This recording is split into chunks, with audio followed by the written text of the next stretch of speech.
Hello and welcome to Piano and Keyboard Artist, where we discuss the artists related to pianos, keyboards and synthesizers.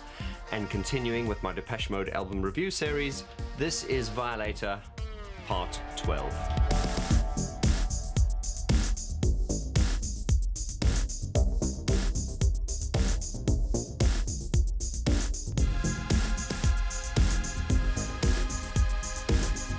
Welcome once again to the most in-depth Depeche Mode album review series ever conducted by an independent YouTuber. This in-depth series covers Depeche Mode's albums in chronological order in more detail than I've ever seen before, covering the songs, everything from the song structures, the chords, the arrangements, the lyrics, the vocals, the original sounds, the multitrack stems, including interviews with producers, mix engineers and mastering engineers all involved with the production of these albums. So if you're a Depeche Mode fan and you've just found your way to this channel, I've got one question for you. Where the hell have you been? But now that you're here, please hit that subscribe button, and I would like to welcome you with open arms as you join this one-of-a-kind community as we celebrate the music we love. For those of you watching this video here on YouTube, please understand that this is a short, condensed version of the full video. The full video is exclusively available on my Patreon channel, and that version of the video includes more detail as well as a breakdown of the full original multi-track stems. Okay, that's interesting. Let's take this part underneath here, which is called Other Sounds, and that has got, there we go.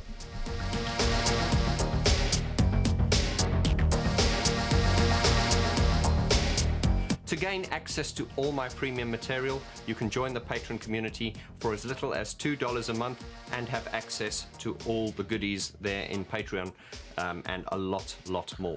All the details are in the link in the description below, so go there and check it out, and I would love to welcome you to the Patreon community, which is the inner circle of the Vaughn George community. And with all that said, let's jump into today's video, which is part 12, Policy of Truth. So if you've been listening to this on vinyl, you'll know that on side 1 you get to the end. That's the end of Waiting for the Night. You turn the vinyl over, boom, first track, side 2, Enjoy the Silence. And I love the way this album flows. I mentioned that a lot, but the way Waiting for the Night really gets you into this kind of trance-like state, and then putting Enjoy the Silence on, you know, it just lifts the whole thing, and you go from this kind of feeling of tranquility and slight somberness into a slightly more elated feeling of melancholy, with a bit of a 4-to-the-floor disco beat, which is Enjoy the Silence. Of course, when Enjoy the Silence ends, we get Enjoy the Silence, and then we get the interlude.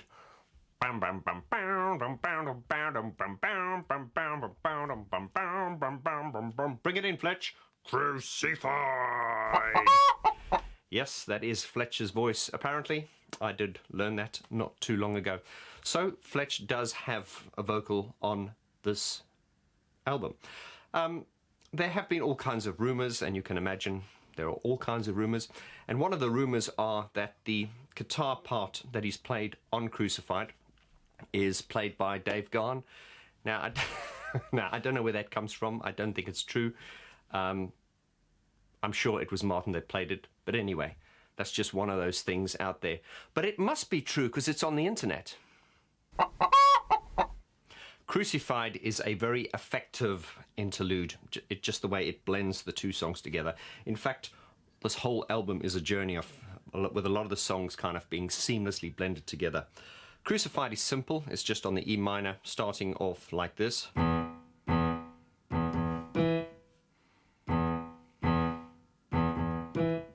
Just the octave, and then we get this repetitive, though hypnotic part.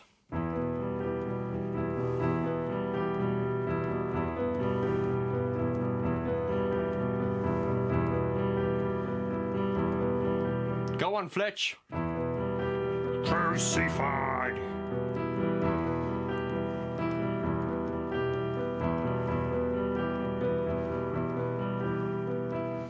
And you know, this track's about 90 seconds, just over a minute and a half, and it gets you really into like a trance-like state.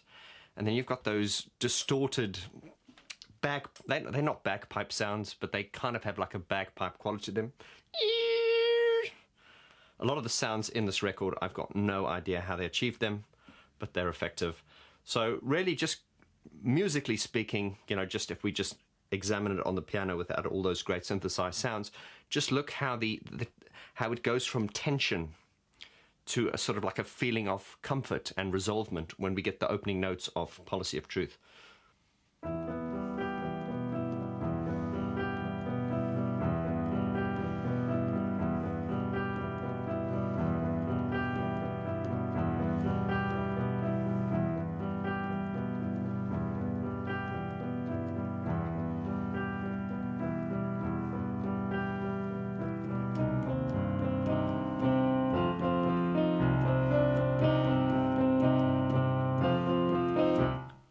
Can you just see how you go from like trance-like state into that dun dun dun dun dun dun dun, and it's funky and it's groovy, a little bit jazzy.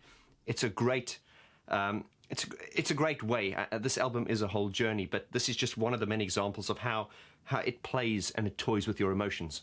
Now let's analyze the song, the sort of chord structure and the sort of the skeleton, the framework of Policy of Truth, just on the piano, so we're not distracted by any synthesized sounds.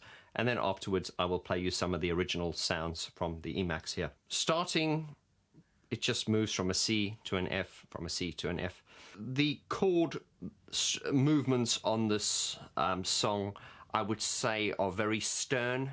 And what do I mean by stern? They're very serious.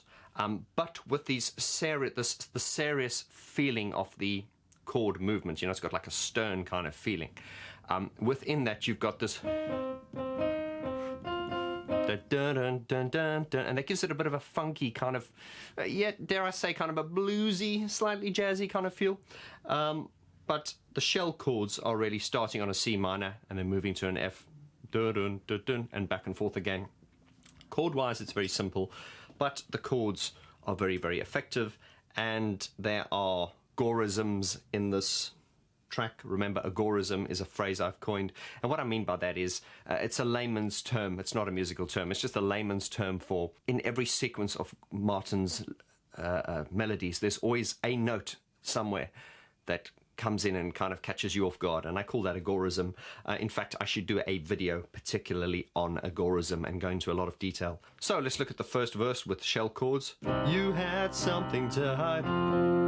You should have hidden it, shouldn't you? Now you're not satisfied with what you're being put through.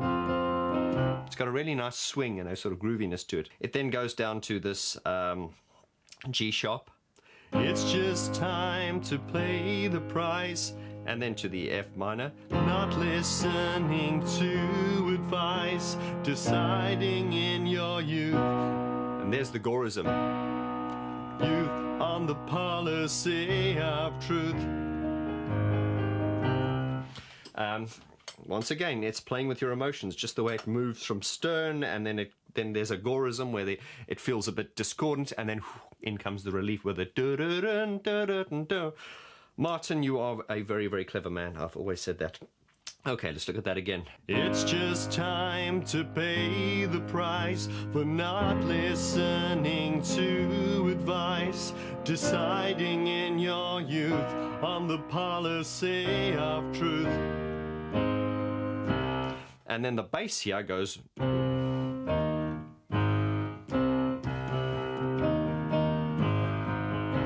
Obviously, the way it's programmed, there would be a different syncopation or rhythm. Doom, doom, doom, doom, doom. I'm just sketching it here on the piano, and that's.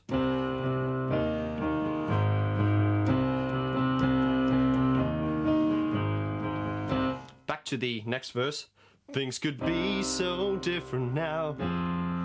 It used to be so civilized. You will always wonder how it could have been if you'd only lied.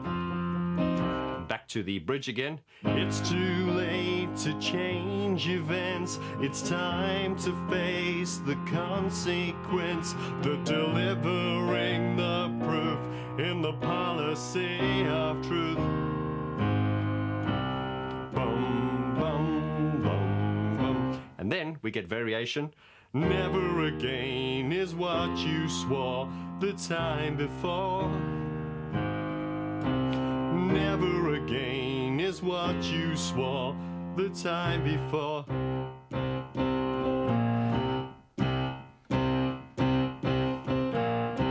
We then come to this part, which I call the droning part. This is kind of like, I suppose, song structure wise, this is what you'd probably call the middle eighth, although conventional song structure approach is not really relevant to Depeche Mode's music, because Martin's on a complete tangent, or he's on his own trip when it comes to, you know, the way he structures songs. But I suppose you could argue this is a middle eighth. This part is played on a C minor, and it's what I call the droning part. And it's, once again, simple but effective when it comes in with the...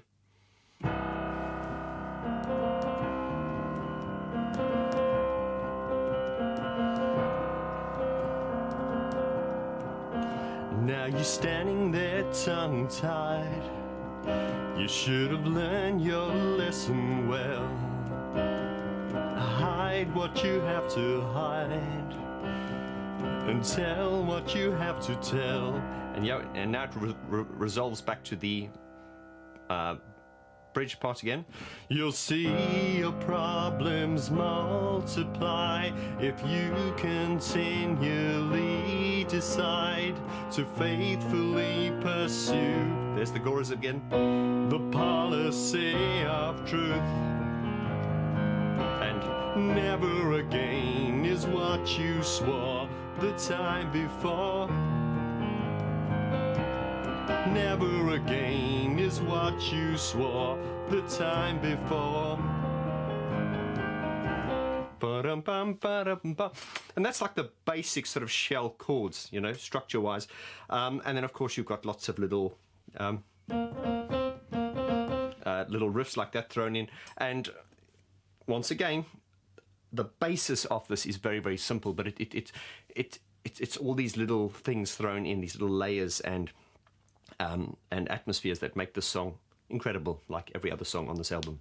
Right, let's analyze the vocals now. So Dave sings this in his typical dark baritone. You had something to hide, but there's a bit of a groove.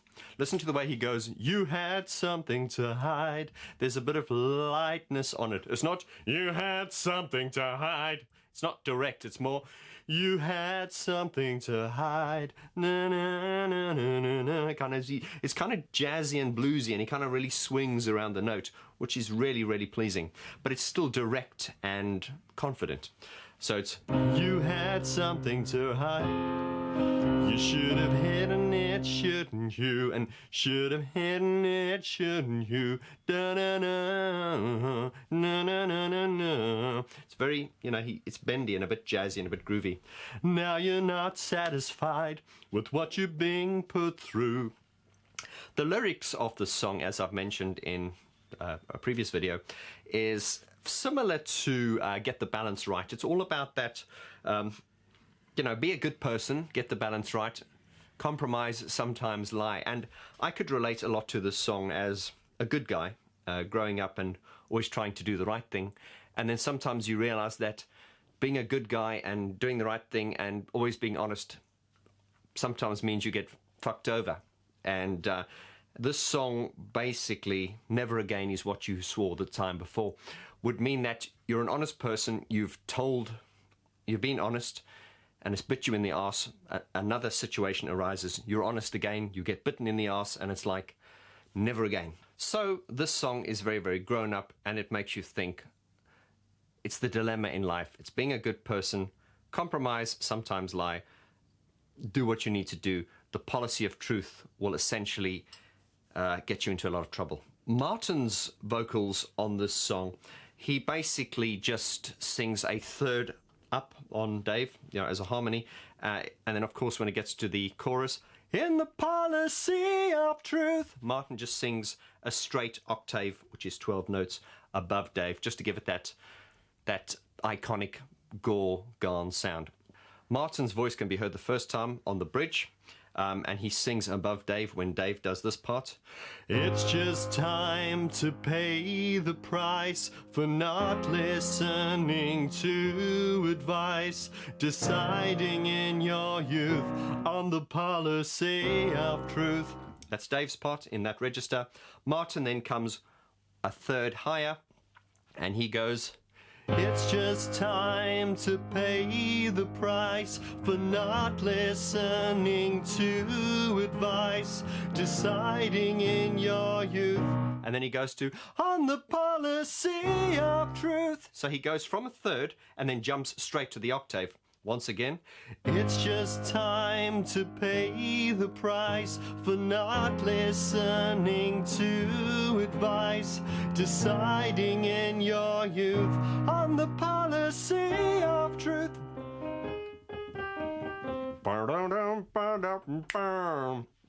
And of course, second verse, things could be so different now. It used to be so civilized. And watch Dave's. It's just he's really dancing around the note. You know, his syncopation is really like, it used to be so civilized. It's very sexy. You will always wonder how it could have been if you'd only lied. We then come to the second bridge. It's too late to change events. It's time to face the consequence. The delivering the proof in the policy of truth. Martin once again does his harmony, once again a third above, and then when he gets to in the policy of truth, he does the octave higher with his light head voice as follows. It's too late to change events. It's time to face the consequence. The delivering the proof in the policy of truth. And then we get to the never again is what you swore the time before. Never again is what you swore the time before. That's Dave, you know, direct baritone. Martin's once again, this time singing an octave higher with his light head voice as follows. Never again is what you swore the time before. Never again is what you swore the time before.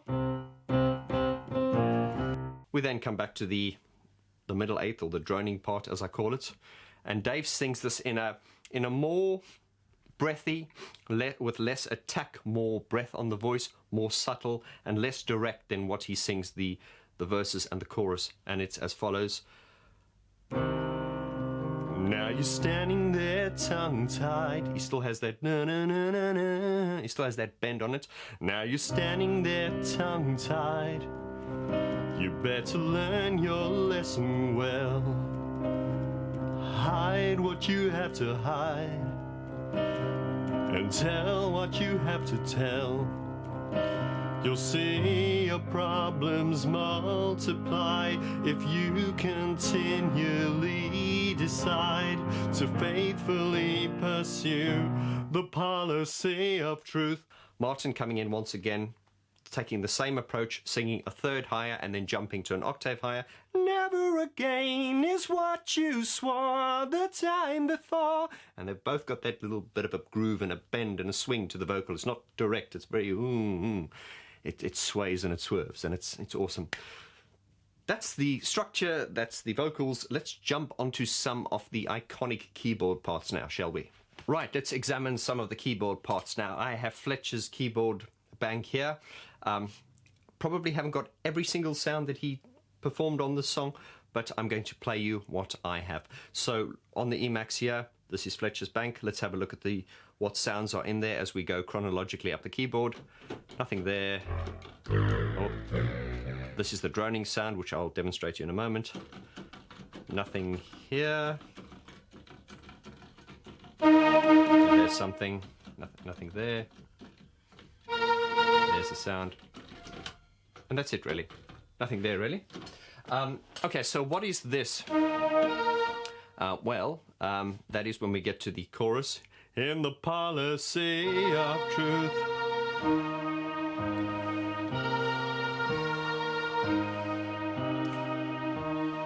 Da da da da da da. So it's just na na na. Not difficult to play, but once again, because it's simple, it's difficult. Because if you hit the wrong note, it's wrong. Because it has to be. It has to be that and no other note. And that is why what they often did was they would mute the keys around the notes that were not being used. So in other words, this is the melody that, or it's not even a melody. These are the notes that need to be used. And that is why it made sense to mute the notes around it that are not being used. And that's kind of like a safety thing, because remember, if you're playing a part that is this simplistic, any keyboard player will know that it's better to not play a note than to play the wrong note. And that is why the wrong notes around those two notes are muted. So in other words, if he'd accidentally hit that one, it wouldn't work. So it has to be that one and that one. Remember, in this type of music, certainly in the ways they used to perform in those days, there's no room for improvisation so far as the keyboard parts are concerned. It just has to be that note. Right, look at Fletch has got this other part here. This is on the droning part of the song, and that's the...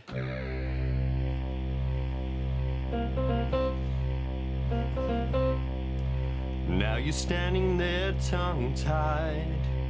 You'd better learn your lesson well. Hide what you have to hide, and tell what you have to tell. You'll see your problems multiply if you continually decide to faithfully pursue the policy of truth. Once again, Fletch did play a lot of these droning parts. You know, a droning part meaning a like a part that you just hold down for a while. He did that on Stripped as well, which was, and there's a lot of examples, Black Celebration and all that. But these are fundamentally Fletcher's parts for Policy of Truth. Right, let's check out Martin's bank. Right, Martin, let's see what you've got in your keyboard bank. Nothing there. Ah, there we go. There we go. And there's the riff.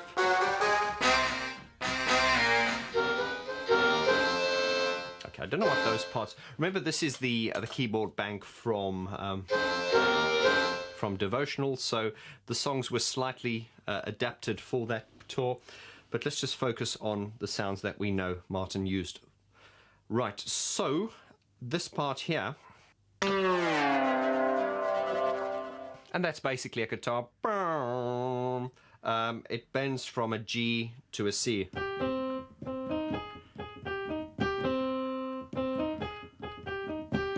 And of course you can't bend notes on a piano.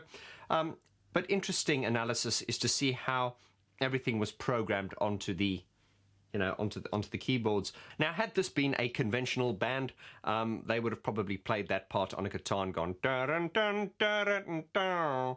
But of course, this is Depeche Mode, and there's nothing conventional about them, so they just programmed it onto the keyboard, and it's triggered by Martin. So let's look at the iconic part, which is once again. Now, watch Martin on sort of recent live performances, or any live performances you can see.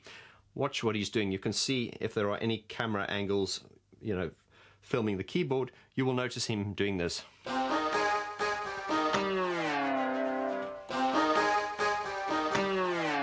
And he kind of does this thing. I've seen him, he goes, kind of pulls this hand away. What's interesting though, if you look at this part, watch this. These are the notes he plays. And then here's the...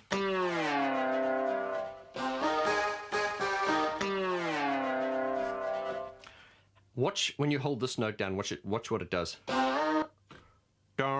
It actually goes from the C to the D sharp. So it's got that bend programmed into this one note. Watch this. You see? So, the way I suppose it's meant to be played is like this. You see? You hold down the C and you get that bend from the C to the D sharp, but just by holding down the C.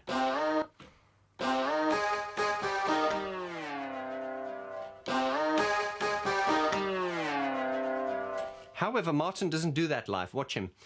He doesn't hold this, he plays that D sharp. So instead of going,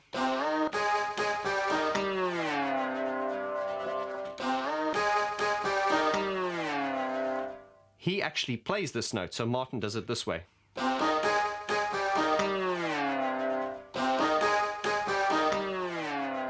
Is that wrong? Of course it's not wrong. And that note is there, you know, for him to play if he wishes to. I just feel that, and you know, this is just me getting extremely geeky, to get the more authentic feel from that riff, it is better to actually hold down the C key rather than play the D sharp as follows. Watch this.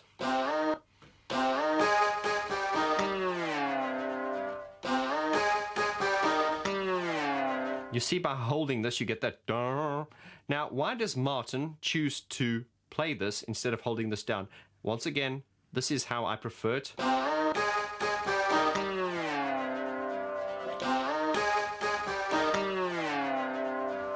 But Martin doesn't hold this down. He plays this D sharp key, so he goes.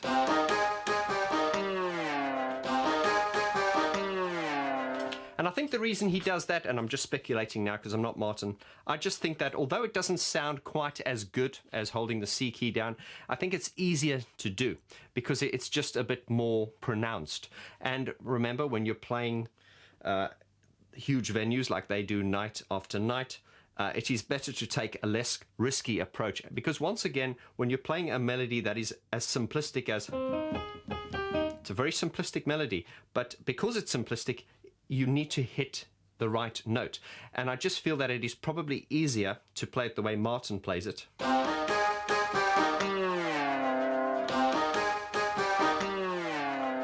As opposed to waiting for this note to bend. Once again, I just prefer it this way.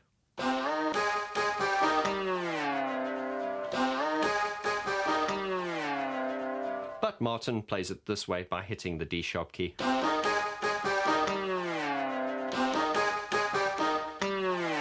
And I think it just feels more confident. It's just probably easier not to get wrong, if that makes any sense.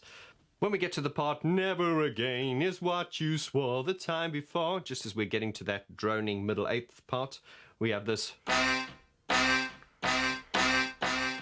Okay, watch this.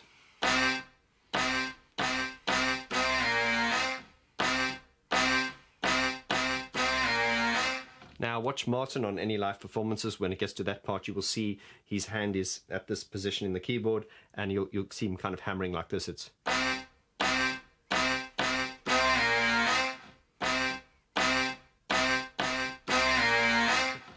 And what's interesting about this part is, if you were to play it on the piano, it would be.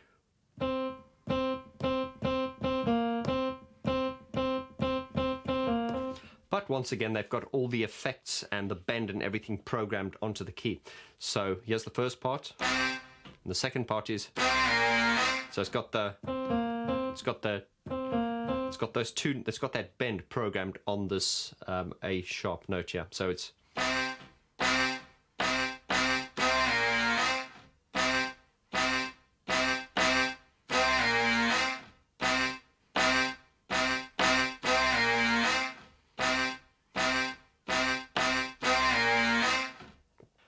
Now, I wish I had Alan Wilder's parts to share with you. Unfortunately, I do not have them. But if I ever get my hands on them, I promise I will do a video about them if I ever get my hands on them.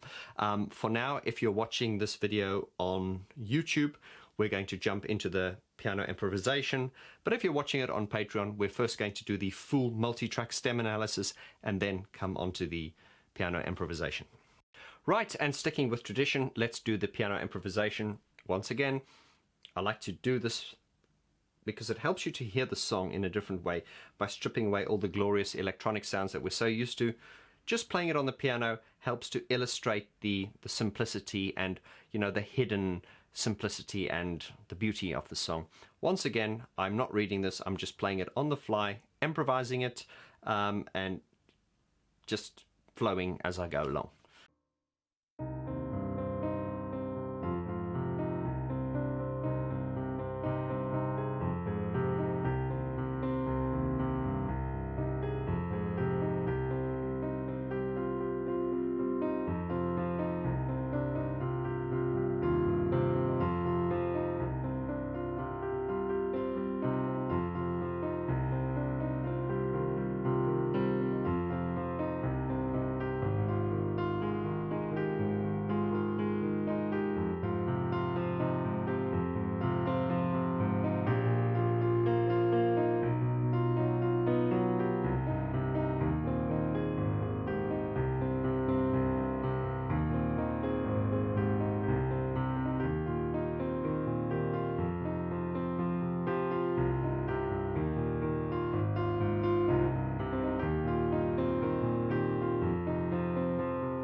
Short and sweet, that one.